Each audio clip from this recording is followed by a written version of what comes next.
Woo! Shout out to all my heathens out there. It is the Golden Stallion, the man of tomorrow, Savzu, the rated R radio star, the thriller that is Savzilla, ready to get into your Wednesday Q&A for patrons only of Sovereign Tech.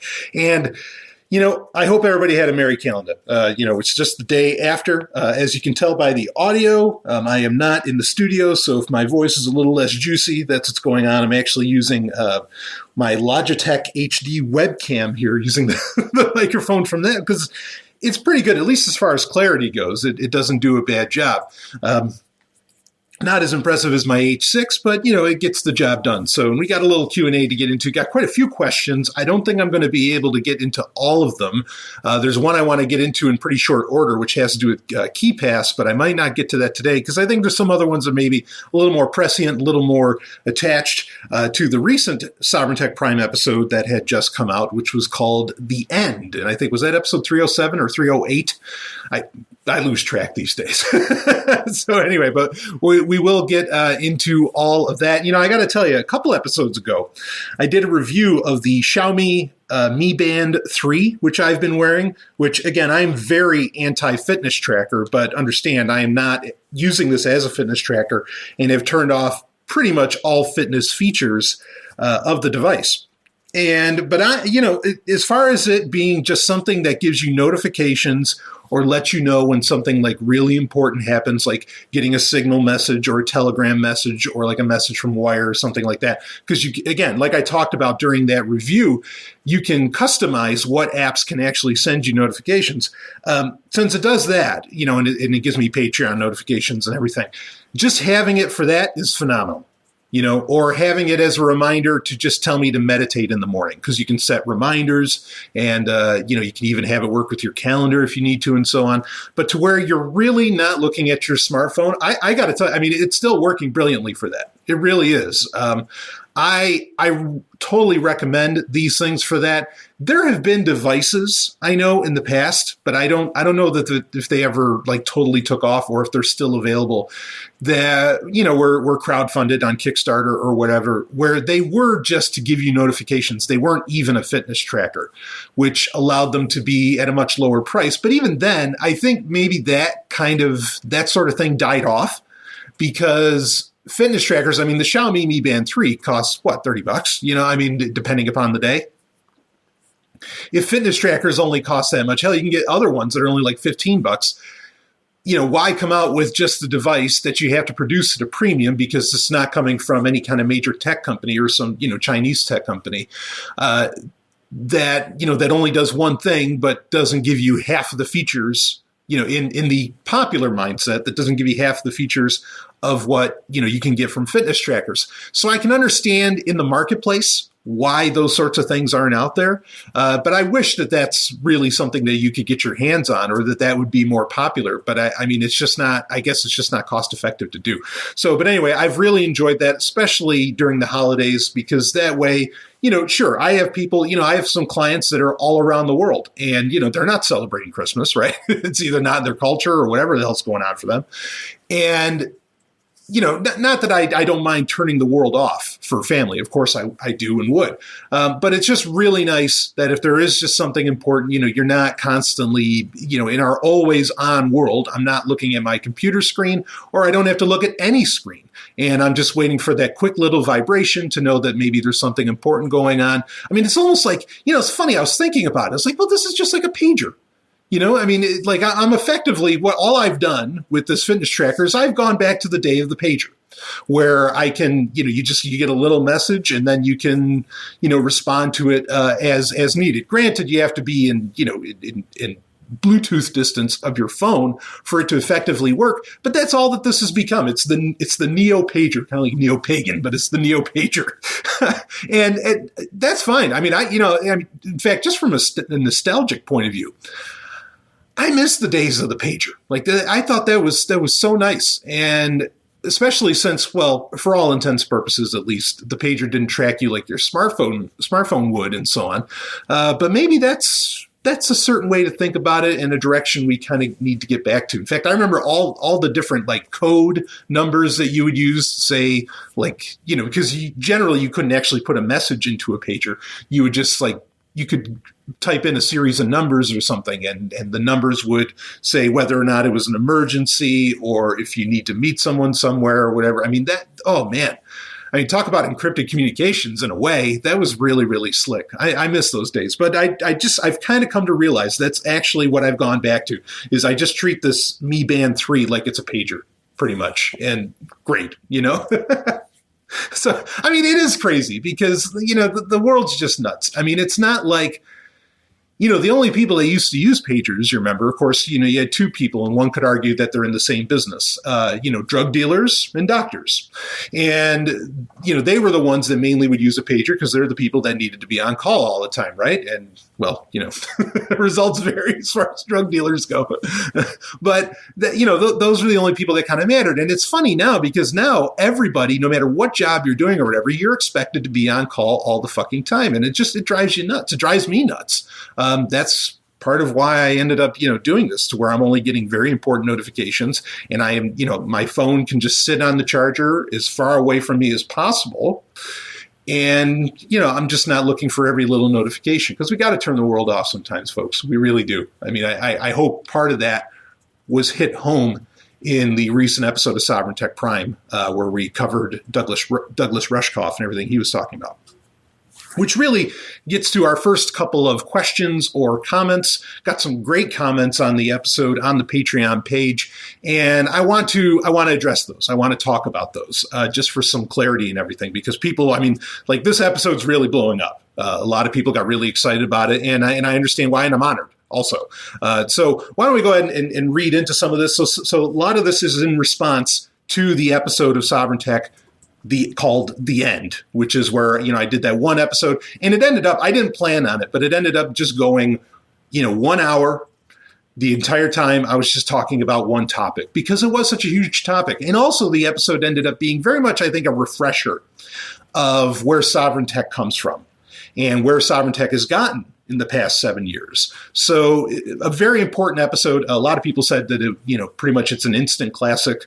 And, some people I really care about had very gracious words to say on it. In fact, some of them I heard were just jumping up and down going, yes, and, when they were hearing it. And I'm really honored by that. So anyway, it was a great episode to have there. And it's probably one that I will use as like a reference episode if you want to know what's going on with Sovereign Tech, aside from the user podcast, which, by the way, episode 3 of the user podcast came out. I hope everybody is enjoying that. So this is my little Christmas present to you.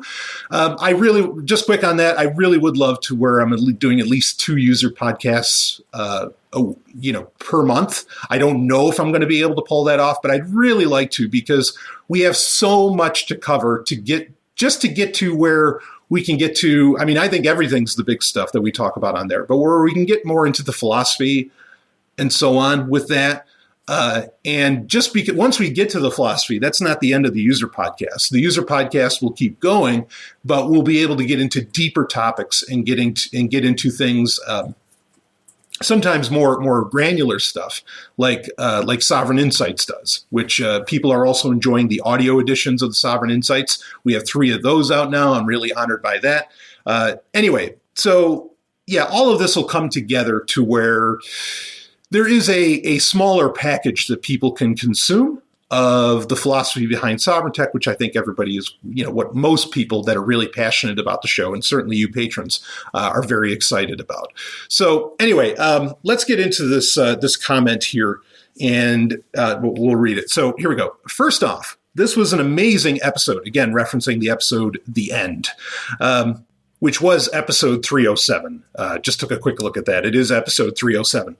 So anyway, first off, this was an amazing episode, and your commentary was spot on. I could find things to quibble with here and there, but that's relatively unimportant because overall, your message really resonated with me. I'm honored. Thank you. And some parts were downright inspiring. I'm also honored by that. Thank you. It goes on. However, man, I tell you, I've got a lot of mixed feelings for Rushkoff. He accurately points out a lot of problems, and he's pro-human, an attitude that seems to be too rare these days. I like a lot of the team human ethos, especially his criticism of the humans are the problem, technology is the solution mindset that's prominent in the tech community. And his thinking leans anarchist, though he unfortunately doesn't go all the way. But like many critics, what I can discern of his solutions are sorely lacking. His belief that markets are a problem disregards the highly rigged nature of many currently existing markets. Like many, he often conflates the freed market with actually existing capitalism. But more importantly, he has repeatedly expressed disdain for individualism on his Team Human podcast and has stressed the need for a collective vision of humanity. I'll wait for the new book, which I believe comes out in January, before making a full judgment of his project. Perhaps he'll allay some of my concerns, but for the time being, I'm leery of his vision. Anyway, my concerns about Rushkoff really don't affect my appraisal of the episode. I think it's destined to be a classic. This is what I come to Sovereign Tech for. Bravo. First off, thank you. I'm so honored by everything you said there about the show itself. Really, that means everything to me. So, now as far as Rushkoff goes, so in the episode, I had mentioned that I'm a big fan of Rushkoff. I didn't know until I got this message that, and this was on Patreon. It's underneath actually episode 307, so you can read it for yourself and who it's from and everything, and respond to it if you want to. But I wasn't aware that he actually had that podcast. My fandom of Rushkoff really just comes from his books. That's what I'm most familiar with him from. Though I actually did an episode with Stephanie not long ago. I think this is back in October, where we went over a whole thing where Rushkoff was, it was a whole article, like a blog post that Rushkoff had done.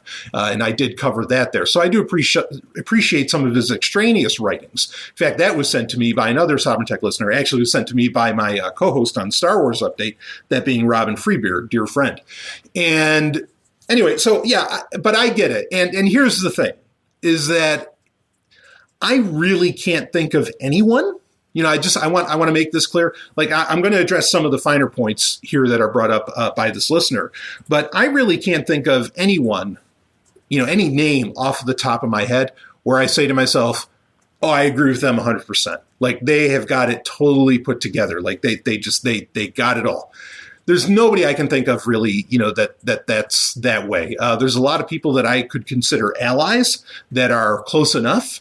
But as far as someone that has it all together the same, yeah, probably not. I mean, and granted, I'm a pretty unique individual. I understand. As far as individuals go, in fact, I've gotten, messages from people saying, like, if you want, it's like there's individuals and then there's individuals. And, I was on that person's list of people that are like really individuals and like, no one else thinks like that.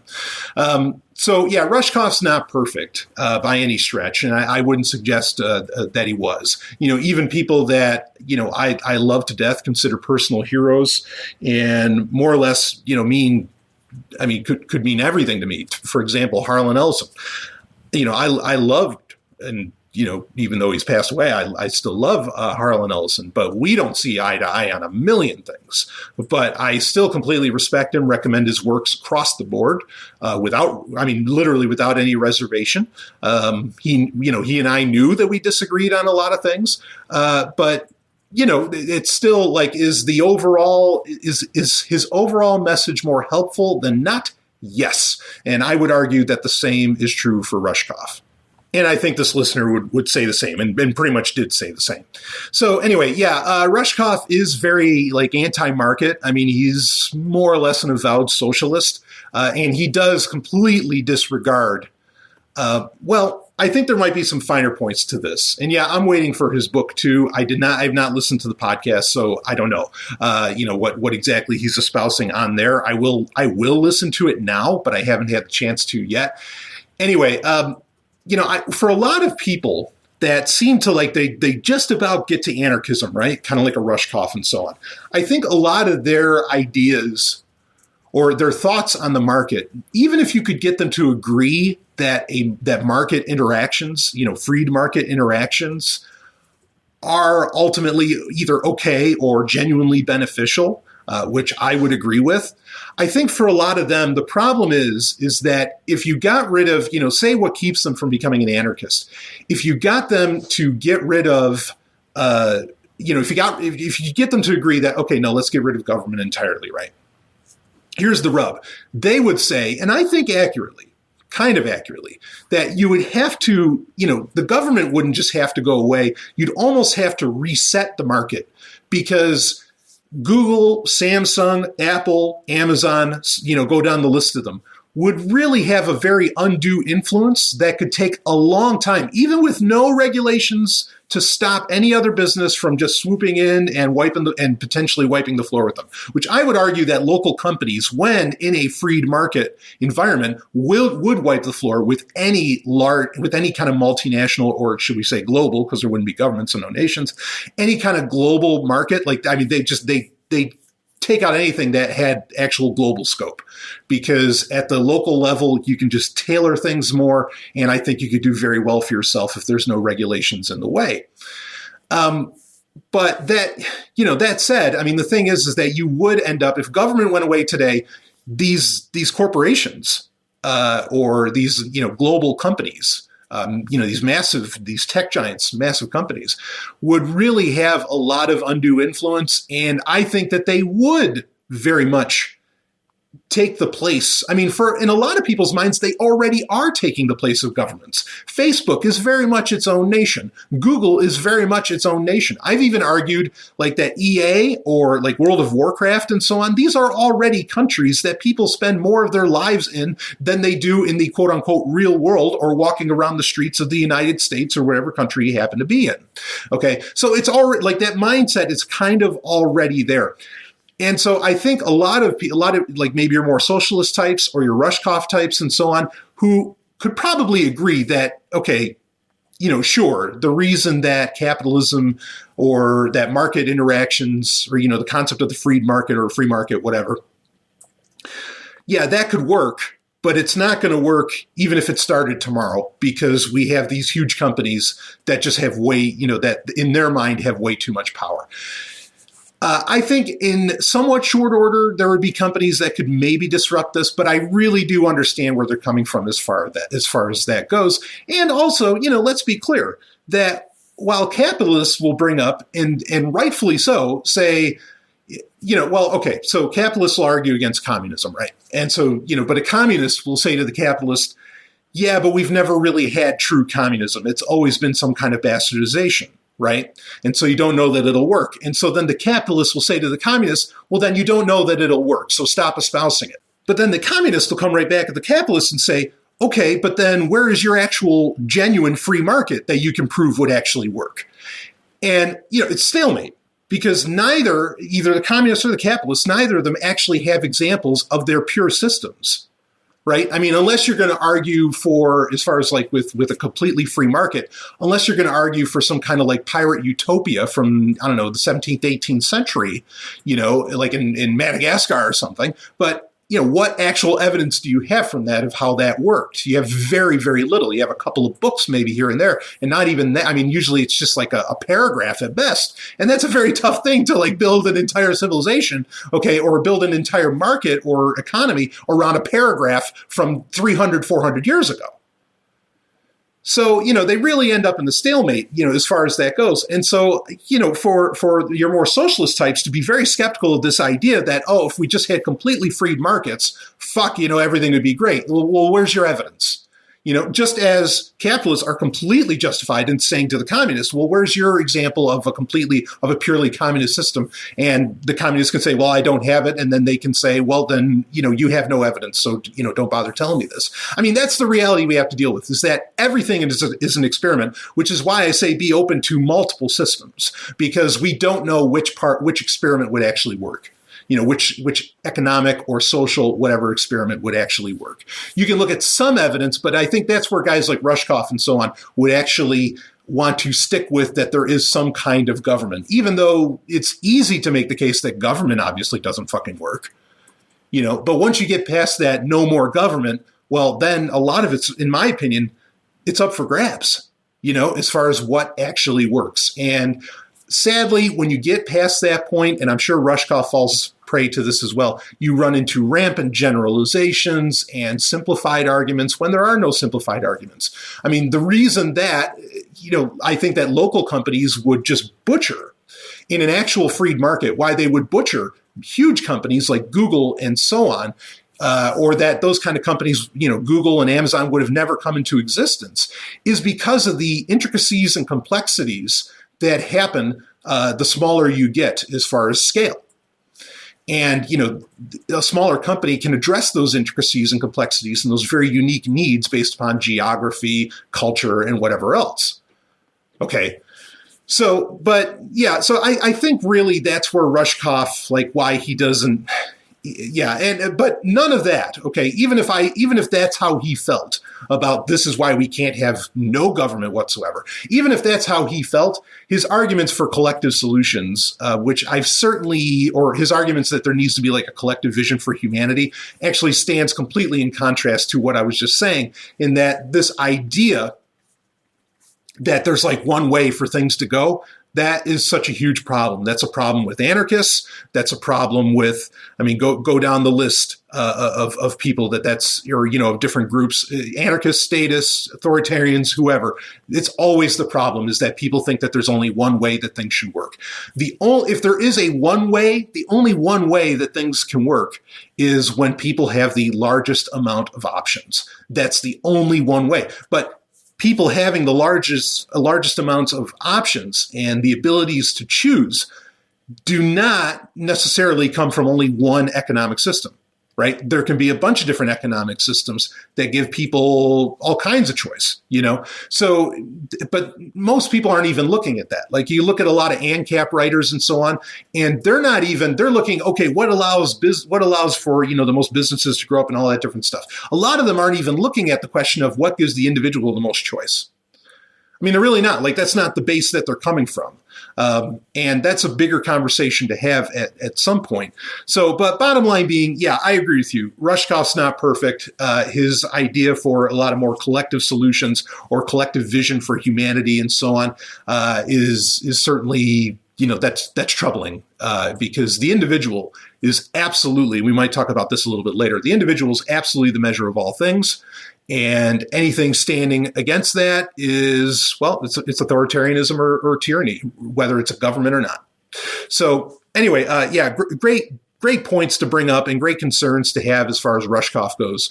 I would argue in general, don't think that one person has all the answers. I sure as fuck don't have all the answers at all. And I'm glad to hear even this person was like, I have minor quibbles with what you said and so on. And I think that's great. Like none of us should really agree with each other like 100% of the time. So anyway, let's go on to another question. And this is related to the same episode, which is episode 307 of Sovereign Tech Prime, called The End. So let's see. Social media is one thing I disagree with you on most. Not that I feel intelligent enough to have a disagreement with you, except maybe on Star Wars, but it is. But this is an excellent episode, and I loved every second of it. I just think the problem is people, not social media, or just fill in the blank. It's always mostly people.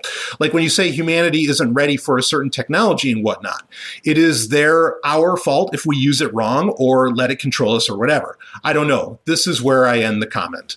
So, okay, I want to address this. And look, you're not the only one. A lot of people disagree with me on, as far as social media goes, and really my very hard, I guess you could say, anti social media take that I have on this. And yes, I have said many times for years now that humanity isn't ready for the level of technology that we have. Okay. And ironically, someone might think that this comment is sounding like where Rushkoff was saying, humanity's not the problem, or where Rushkoff was saying that Silicon Valley thinks humanity is the problem, not the technology. I get what this person is saying, and I know what I've said in the past. I'm not saying against what Rushkoff properly brought up. My point is that when I say that humanity is not ready for this technology, yes, that is saying that humanity is kind of the problem, but also the problem is that we're getting technology put on us that is designed to very much take advantage of various either biological functions or our worst instincts or something like that. Silicon Valley in my opinion, you can say, I mean, yeah, I agree. Like people are, a lot of people are frankly dumb. Should they be on the internet? I would argue the internet was better when there was less people on it. That could be an issue of scale more than anything, right? Because, boy, where to go with this? So you have the Dunbar number. I've brought this up many times. It's probably pretty good to get a refresher. The concept of the Dunbar number is that you can only have truly deep and meaningful, or not even deep, but truly meaningful interactions with, the numbers vary between 150 to 250 people.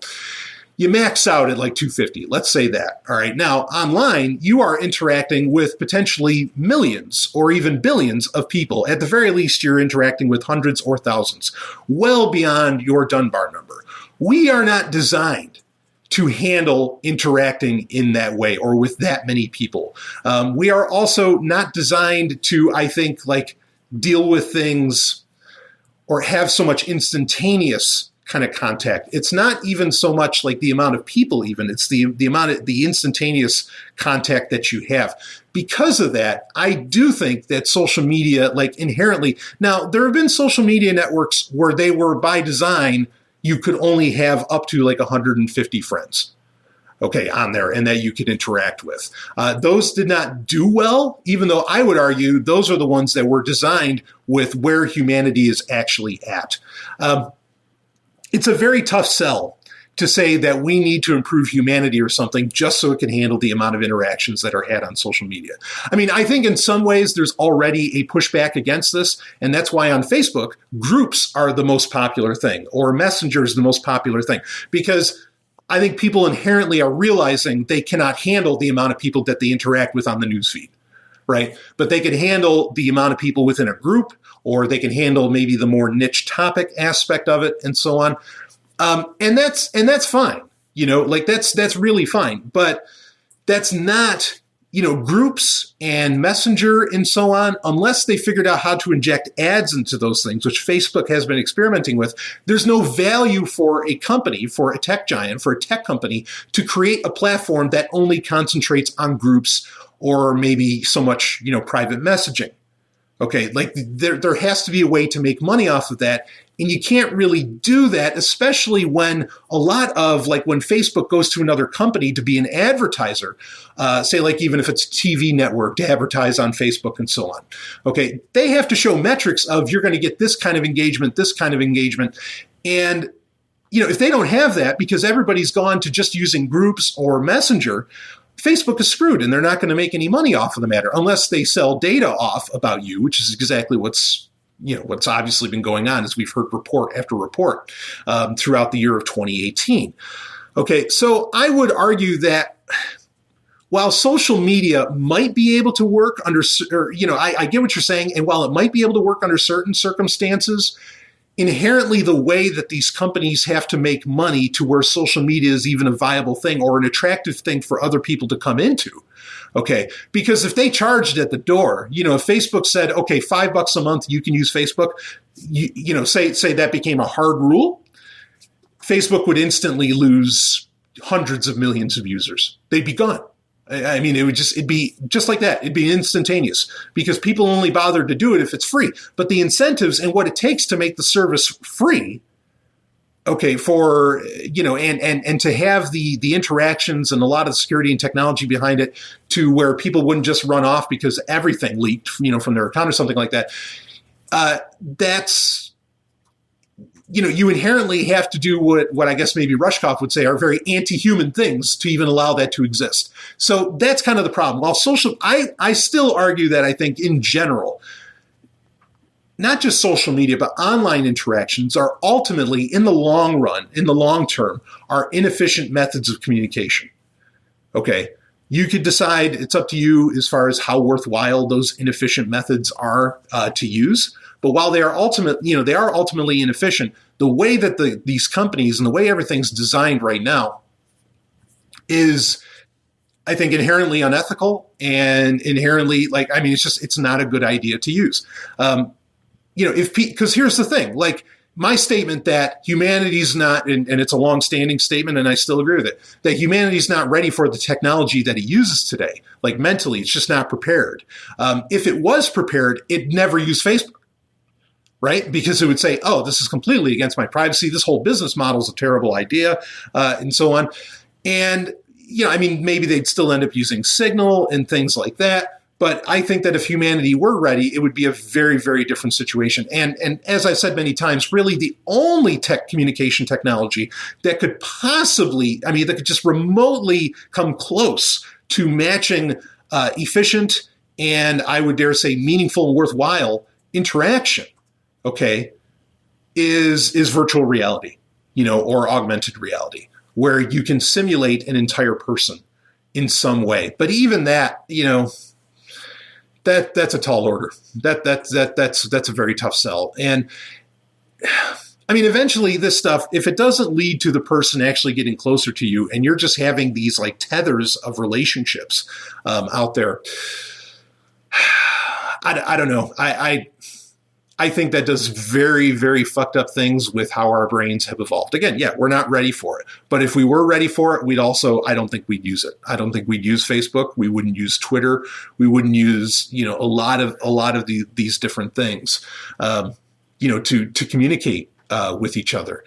And, I don't know, is humanity ever going to be ready for, this kind of level of technology?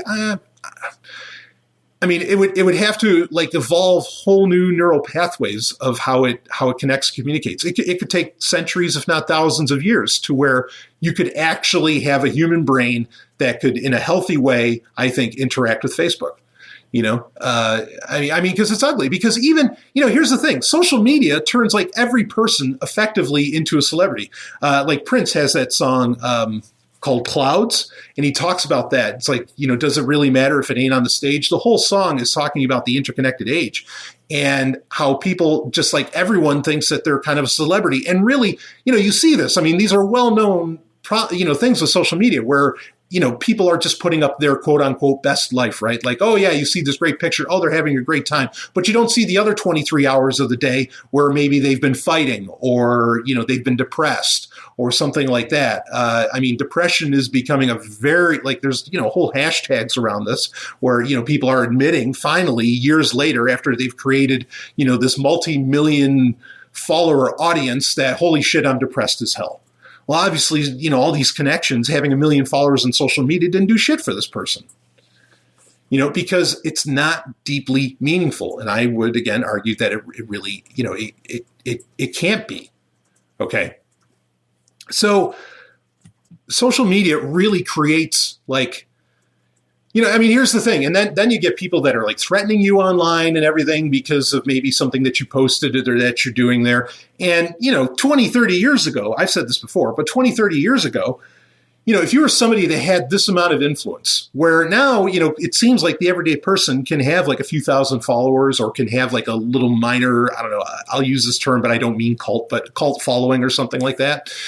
Anybody that had that kind of influence generally had bodyguards. They had whole, teams behind them, like, PR teams and marketing teams and all this different shit, that were protecting them. But now it's just the everyday person, right? Like how many YouTube stars actually work at a restaurant? That there's been whole exposés about that, how these people, sure, everybody knows who the hell they are. But then next thing you're in some city going to a restaurant and they're your waiter. And it's like, wait, what the hell? Like you're this, everybody knows who you are, but you're working here. And it's like, yeah, well, YouTube doesn't pay the fucking bills. And right. But there's this weird, where everybody suddenly gets this celebrity mindset in their head that what they have to say is somehow, and I'm not saying that what people, if it's you're saying something that you're feeling that is valuable, but that everybody has something valuable to say about everything, or that, that somehow you are, there's people who think, holy shit, because of what I do online and what I've been putting up online, I should be getting paid for every damn thing that I do and all this stuff. There's a lot of, I hate to use this word because I think it gets overused by the wrong people. Okay. But there's a lot of entitlement mentality around, that comes out of social media. And some of it has to do with the democratization of creativity, but that comes out of social media and all this. And people start thinking that they're the big shit. And I'm not talking about like this whole idea, oh, they're special snowflakes or something like that. I'm not saying that at all. Okay, because people are genuinely special, all right? Like, I mean, they really are, and we don't get told that enough as children. It's a fact. Deal with it. If you want to say, well, everybody's a wuss or something like that, no, shut up, stop. Okay, I'm talking about that people get programmed by these social media networks to think that to think that somehow, oh, I am having influence, I am making change in the world, I am doing this, I am doing that, when you're doing nothing.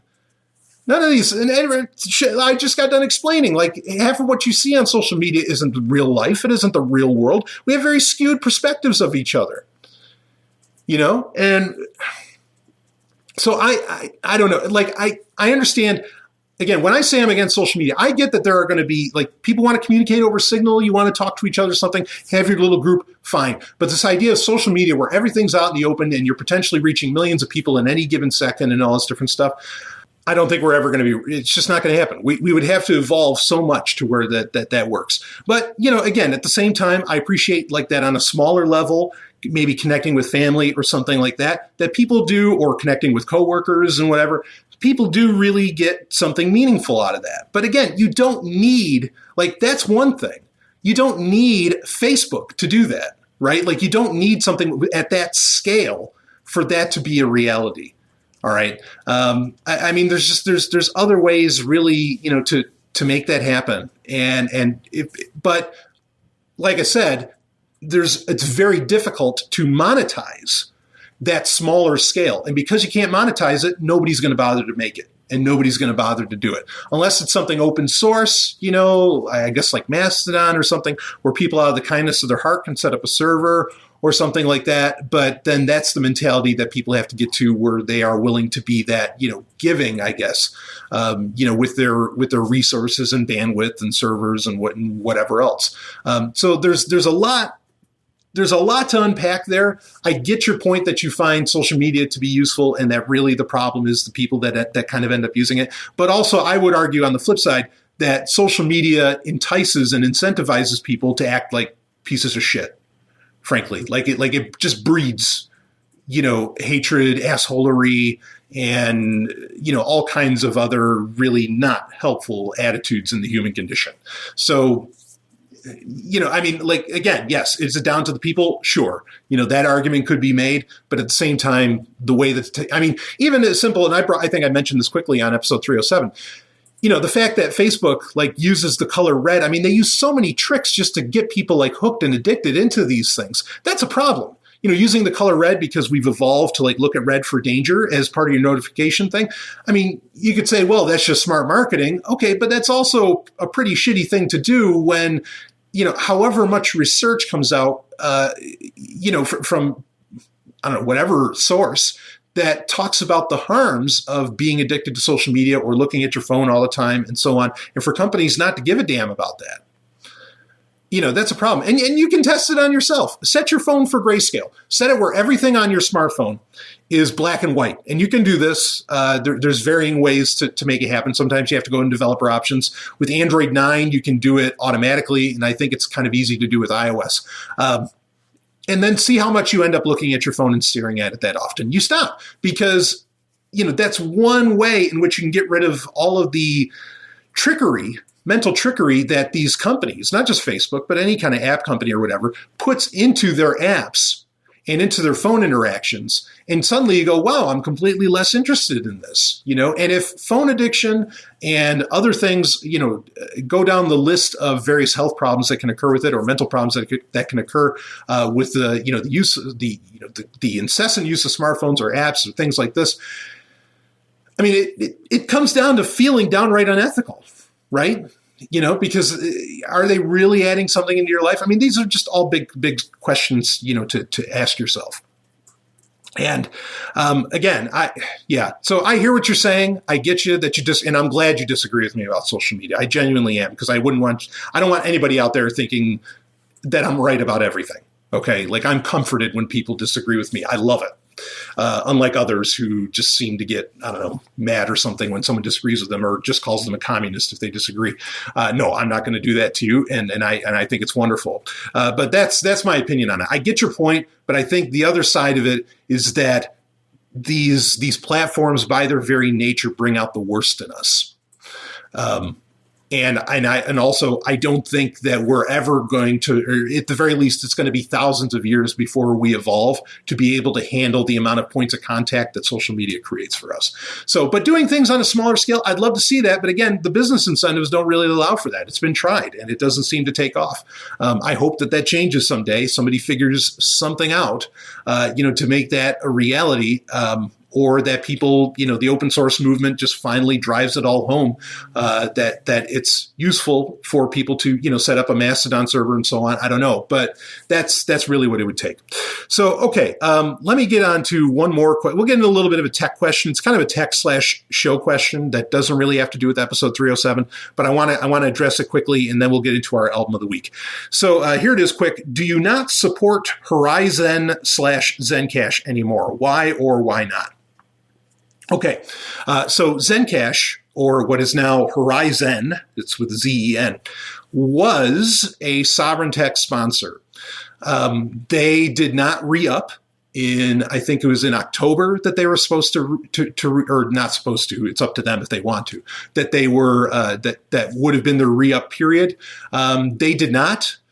And I'll be perfectly honest with you, the patrons, they didn't even write me back.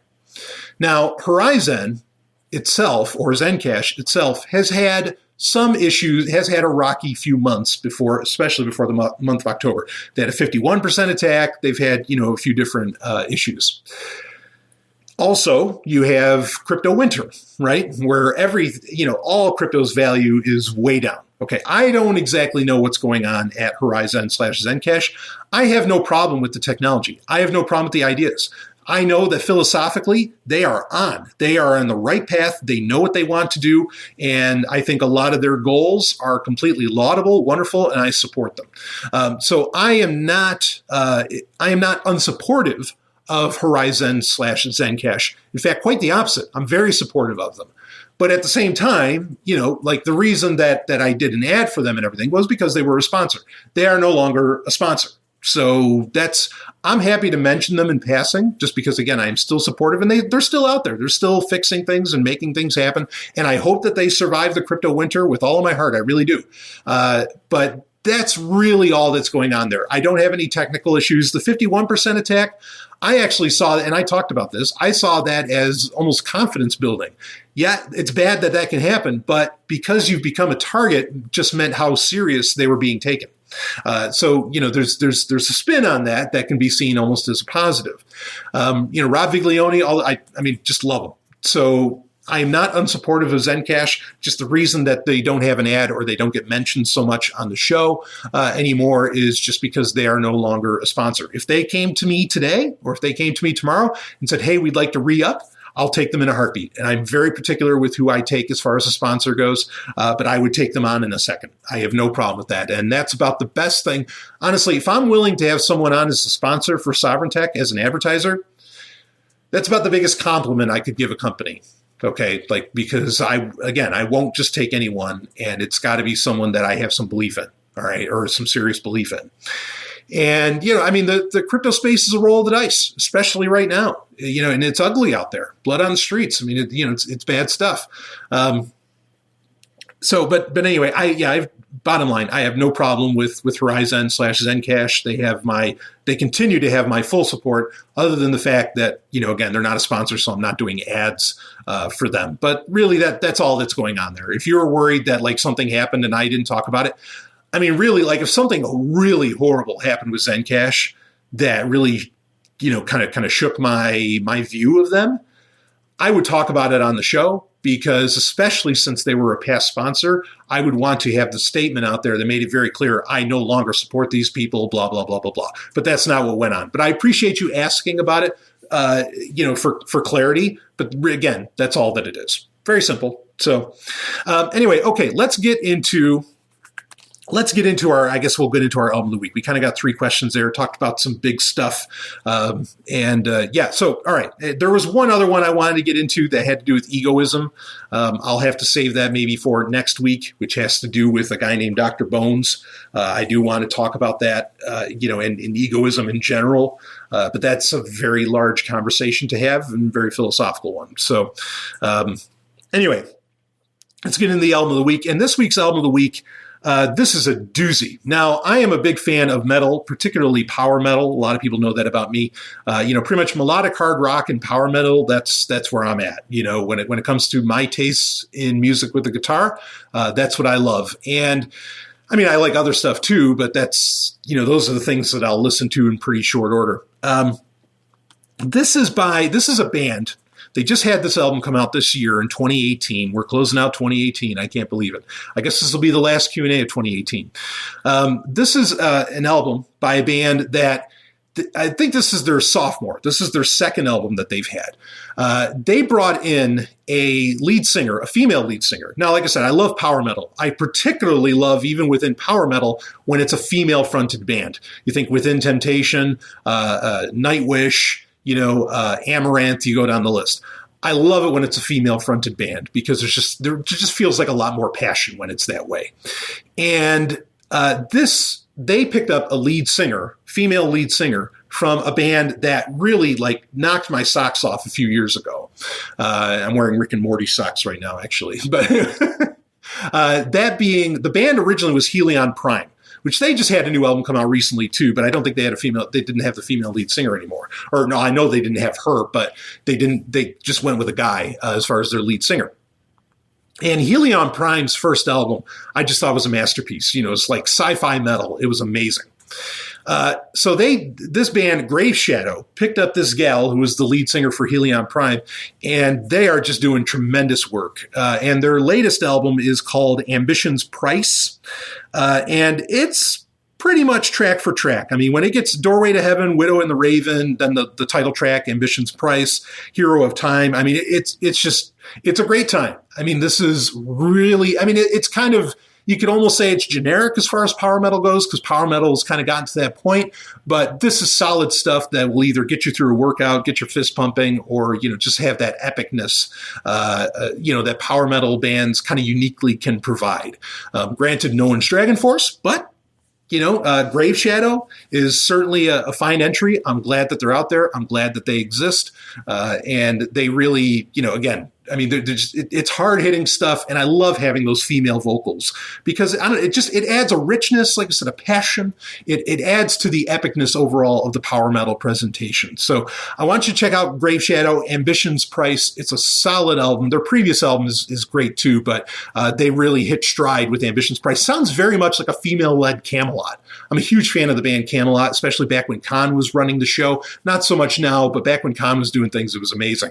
This very much has that same flavor, that same sound, because they'll bring in some interesting instruments, throughout the whole album. But the whole album, I think, is just a lot of, really, really epic stuff, but fun at the same time. So check it out, Graveshadow, Ambition's Price. So got a little bit of a shorter Q&A with this one. Of course, it's the holidays, and but you've had episodes coming out like every day for the past couple of weeks. So I'm going to wrap this baby up. And also, I did get comments from you. I asked everyone, would you like to have, for people in the $5 level, do you want a specific Q&A for the $5 level that has to do with the user podcast and that has to do with Sovereign Insights and any other $5 only content? I am in January. We will start the $5, pretty much the $5 tier Q&A for those podcasts specifically. Okay. It helps me if you let me know that you want it to be for the $5. We'll call it the $5 Q&A to get the if you want it to be in the $5 Q&A, tell me that. That would help me. Otherwise, if it's for the user podcast or Sovereign Insights, I'll know that it needs to be for that. But we will start doing that in January. So start getting more of your questions in from the user podcast and from Sovereign Insights, and we will do a full Q&A on it. And I'll go deep with that one. Like that's going to be a lot of fun. So anyway, again, hopefully everybody had a merry calendar. I hope you're having a great time hanging out with family, friends, whatever. Well, I will see all of you on the other side. More content to come still in December. Woo!